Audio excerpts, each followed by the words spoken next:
Despite significant investment in technology within the financial sector, challenges persist without notable improvement. Issues such as brute force reconciliation and technical debt continue despite decades of spending on both run the bank and change the bank initiatives. Fintech developed flashy interfaces and payment innovations but produced thin core systems useless for critical financial applications. Analysis and risk management are an afterthought for fintech, and regulators continue to fly blind. Artificial intelligence and DLT blockchain need native digital financial assets to scale. Tokens without machine-readable and executable financial logic only replicate existing chaos. Ariadne therefore proposes a new core banking cut based on first principles. What is Ariadne solving for banks? The following is a real-life example of a bank's operational infrastructure. This picture illustrates how data is organized to flow between multiple systems within a bank. At the lower level is the transaction processing tier, where various financial products such as savings accounts, current accounts, mortgages, loans, leasing contracts, bonds, options, futures, etc., are managed throughout their life cycles. The upper level represents the management or analytic tier, where managers create and trade such contracts and need to understand the activities occurring at the transaction processing level at any point in time. They do so with accounting and other techniques especially related to risk management. We recognize that having multiple systems enhances complexity within banks. Such complexities need to be minimized. The data infrastructure in banks requires a significant transformation. The primary missing element is a standard that represents financial contracts not only from a data perspective but also from a cash flow generation perspective. In other words, the algorithms that describe the exchange of cash flows in a financial contract must be standardized. ACTUS provides this standard. Implementing an Ariadne ecosystem within banks enhances efficiency in data infrastructure, ultimately reducing costs. Analytics addresses issues at the analytic level, while Solix offers solutions at the transaction processing level. The development of this architecture began with the introduction of computers into finance, marking some of the first industrial applications. One of the initial tasks was to address the combination of current account management, which involved numerous manual bookkeeping entries prone to errors, and accounting itself. This challenge was a low-hanging fruit and suitable for computerization, resulting in automated current account management and error-free double-entry accounting. It reduced cost drastically while increasing efficiency. After addressing this issue, additional systems such as bond management systems were integrated into the architecture. These were linked to the accounting system at the analytical level. Over time, it became evident that other issues, including regulatory reporting, closely associated with accounting, could also be addressed by computers. As the architecture evolved, more systems were added at both the transaction processing and analytical levels. A key aspect of this architecture is its strong emphasis on the accounting perspective. However, it eventually became apparent that the architecture was unsustainable. The solution proposed by the consultants was the implementation of data warehouses. The premise was as follows: if there are M transaction processing systems at the lower level and N analytic systems at the upper level, there would be, at least, N times M interfaces to build and maintain. By introducing a data warehouse between these levels, the number of interfaces would be reduced from N times M to N plus M, which is a significantly smaller number. For example, with 100 transaction processing systems and 50 analytic systems, the number of interfaces required for construction and maintenance decreases from 100 to 150, representing a substantial reduction. Did the promise hold? Let's see. Transaction processing systems manage contractual agreements over time by understanding financial contracts as flows, using initial state data and algorithms for cash flow generation. However, when data is moved to the data warehouse, the cash flow logic is lost. Analytic systems rely on expected cash flows, so they must recreate these flows using only the initial state data and their own independent algorithms. This means translating bond data into finance and accounting data involves not just data transformation, but it must be adapted at the same time to the cash flow mechanism which is unique for each analytic system. To give an example, an interface to the risk management system starts with an if-then statement determining the data source. If the data comes from the mortgage system, a specific transformation is applied. If it is from the current account system, another transformation is used, and so on. Since the cash flow generating logic of the next analytic system is entirely different, the translation is also entirely different. The idea of reducing the problem from n times m to n plus m interfaces is therefore an illusion. We now have the branching in if-then statements. The industry recognized this by mutating the term data warehouse to data marts, each data mart representing a specific translation logic for different systems. The term has further mutated to data lakes, which highlights the dire state of the industry. Numerous issues within the financial industry can be attributed to the manner in which systems were initially implemented. This process began with an accounting perspective, which follows a top-down approach. The solution is to re-architect and rethink the financial sector bottom-up from first principles. What are these first principles? We arrive at these foundational principles by considering the functions performed by banks and the financial sector. The primary function of financial institutions is to create, service, trade, and analyze financial contracts. These contracts are the central focus of finance, and they should be at the forefront of our considerations and IT architecture.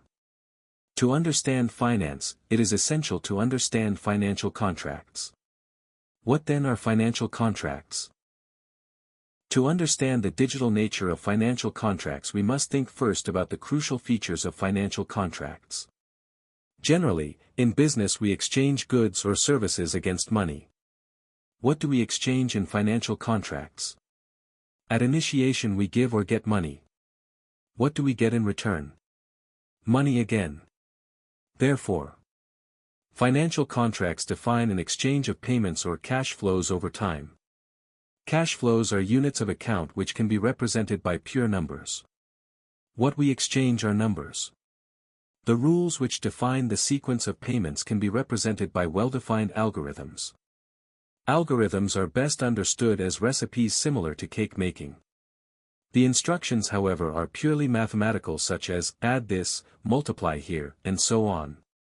Most interestingly, the number of patterns which cover almost everything is not overwhelmingly large. This might contradict your intuition, since financial contracts are often presented in magical terms. Much of this is mirror and smoke. ACTUS has defined and standardized these patterns as algorithms and makes them available in a reference Java code.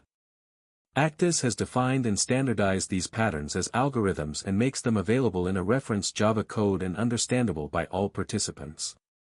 In other words, with ACTUS it is possible to define financial contracts as true digital assets or smart financial contracts, since numbers and algorithms can truly reside in computers. It is interesting to note that these are very specific features of financial contracts which puts the financial sector into a unique position. This uniqueness should have enabled the financial industry to be in the forefront of automation when compared to other industries. An architecture built around the digitally defined financial contracts would be utterly clear. However, the reality is different, as we have seen from the physical model. Why is the reality so different? Contracts are typically written by lawyers. Generally, legal documents avoid mathematical expressions and use words instead, which obscures the original agreements and hides the mathematical nature of the agreement. The underlying issue is the lack of a standardized language to express payment flows algorithmically, a gap that ACTUS aims to fill. Understanding this language involves considering how current financial contracts are written and how ACTUS represents them for future technological applications. Today, financial contracts are wordy, written by lawyers, and avoid any mathematical expression. However, at some point, the essence of the contract comes into play. The key point, however, is the central intention of the parties to exchange payments according to a set of rules. If you enter a financial contract, you are really worried about these payments. What is the link between the numbers to the left and the visualized payments to the right? It is an algorithm, mathematical instructions to calculate the payments. Are the algorithms part of the legal contract? Not really. If you asked a lawyer, he or she most likely would say, "The banker knows." Here we see a pattern of a typical bond and a rather complex mortgage. Note the abbreviation PAM below, bond, which stands for the General Pattern Principal at Maturity, and ANN below, mortgage, which stands for the General Pattern Annuity. We will discuss the mortgage or ANN example in the following slides. Here we have an overview of all exchange patterns defined by the open-source initiative ACTUS. We call these patterns contract types. The name ACTUS stands for Algorithmic Contract Type Unified Standard. The most important letters in this acronym are the letters A, which stands for algorithmic, and S, which stands for standard. What do we mean by an algorithmic standard? As we have seen, financial contracts are exchanges of cash flows which follow typical patterns.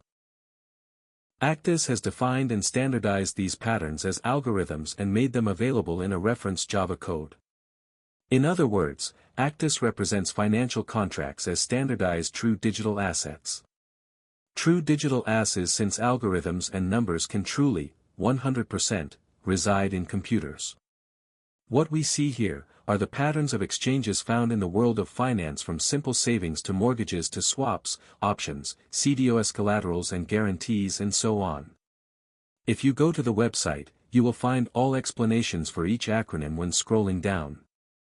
Behind each acronym is a set of well-defined functions or algorithms which define the intention of the two counterparties to a financial contracts. The most astounding feature is the small number of patterns. What we see here covers almost everything that is out there except hyper-exotic instruments. A normal bank runs on 5 to 7 patterns. With ACTUS, all patterns needed in the future are here already, avoiding the continuous complex integration of new systems as it happens in traditional architecture. On the left side of this slide, we have the typical banking products. Let us focus on the two patterns we addressed in the previous slide. Just below, maturities, we have the PAM or principal at maturity, which represents most bonds but also many loans and deposits which follow the same pattern. A PAM represents all financial instruments where money is extended at the beginning, followed by a period of interest payments, and at the end the entire amount is paid back. ANN stands for annuity, which is the pattern most mortgages follow, but also instruments such as leasing contracts, life annuities, etc. Let's focus on a mortgage represented as ANN. There will still be contracts. However, for the payment obligations, the financial contract will point to ACTUS and to the contract type ANN. The contract will contain ACTUS attributes which will be the input for the annuity contract type. The data attributes in combination with the ANN algorithms will create cash flow events which are shown graphically and in tabular form. These cash flow events are the basis of almost everything we are doing in finance. This is the rock bottom of finance. How then does such a new architecture look like? Let us begin with a simplified overview. This representation is a more abstract version of the initial, more real-life spaghetti diagram. At the lower level, we have the transaction processing or core banking level, while the analytic level is at the top. The transaction processing level can be divided into 3 distinct sections. Initially, there are workflow elements that must be established prior to engaging in any financial contracts, such as Know Your Customer, KYC, and anti-money laundering, AML, procedures. Once a customer is on board, the bank can offer various financial products, including loans, deposits, or derivative instruments. This constitutes the core activity, where the life cycle of these products is managed and controlled at any point in time. Lastly, there are post-processing activities, such as the execution of actual payments. Traditional core banking systems encompass a wide range of functions from left to right. However, they often cover these areas only partially and in an inconsistent manner. They handle certain aspects of pre-processing and typically support the life cycle of basic financial contracts within the core. The life cycle of all other products are supported by additional specialized systems. In the post-processing part, they mainly process payments. On the analytical level, these systems perform simple accounting, usually focusing on nominal values. It is primarily this function that secures the core banking solution's prominent role within financial institutions. Fintech has and still is pushing back the boundaries of the core banking solutions. There are fantastic solutions related to pre-processing such as face recognition and KYC in general, AML solutions and much improved payment processes. This has reduced the functionality typically covered by the core banking solution significantly and left the core more or less as a simple booking engine which is linked to the now new types of pre- and post-processes via APIs. No fintech initiative, however, has tackled the core issue of finance, which is the life cycle management of all financial products, even though it remains the real problem. This is why fintech has not yet achieved the progress we anticipated. The complex and disorganized structure observed at the outset remains largely unchanged. Although APIs have replaced the spaghetti of the previous systems, overall architecture is still in place. Another significant gap remains at the analytic level, as no solution has been presented. The issue with data lakes and their numerous interfaces persists and remains unaddressed. The banking architecture requires rethinking. A robust core is needed to comprehend all relevant financial products, from simple current accounts to loans, mortgages, deposits, swaps, futures, options, and other complex products such as ABS and CDOs. This is where the open-source standard ACTUS becomes relevant. ACTUS, when used with the ACTUS-based solution SOLIX, manages the entire life cycle of all relevant financial products with 100% consistency. SOLIX is natively API-based through which it interacts with the ever-changing pre- and post-processing environment. By adhering to the ACTUS standard, it is now feasible not only to manage the life cycle of these contracts but also to conduct comprehensive financial analyses on the same terms using our solution, analytics. On the analytic level, it is possible to perform any cash flow-based analysis, encompassing almost all types of existing financial analyses within finance, risk management, and even the forthcoming regulatory framework. The data lakes as seen in the first picture will be part of the past. This architecture has an interesting feature. The world outside the green box varies across different regions and changes over time for various reasons. However, the center remains relatively stable. Financial products are consistent across Europe, the Americas, and Asia and have remained stable over time. Most products we know now date back to at least the Middle Ages and possibly even much earlier, with Hammurabi establishing rules for grain forwards in the 18th century BC. This is a giant leap forward not only in terms of cost reduction but also an unanticipated quality increase. Financial contracts have remained stable for centuries, possibly thousands of years. The earliest documented financial contracts date back to Babylonian times, with grain forwards and other loans noted in the Hammurabi Code. In the computer age, financial systems require standardization and a deterministic, consistent, machine-readable, and machine-executable definition of financial contracts. This has been accomplished through the invention of the open-source ACTUS financial standard. Ariadne solves the persistent problems in finance with analytics, single architecture analytics, from simple accounting to rocket science analytics, with unparalleled clarity, simplicity, consistency, depth and efficiency. Analytics eliminates data warehouse problems, and its universal cash flow engine is built on ACTUS. It provides parallel accounting including nominal value, IFRS, local GAAP. Analytics enables dynamic simulation for the purposes of ICAAP, LCAAP, LCR, IRRBB. Solidix provides one consistent and expandable core for all financial products, from savings to loans to swaps to futures. It is microservice-based, strictly built on RESTful API, and cloud-native. Solix allows to configure any financial instrument and launch products in weeks instead of months or years.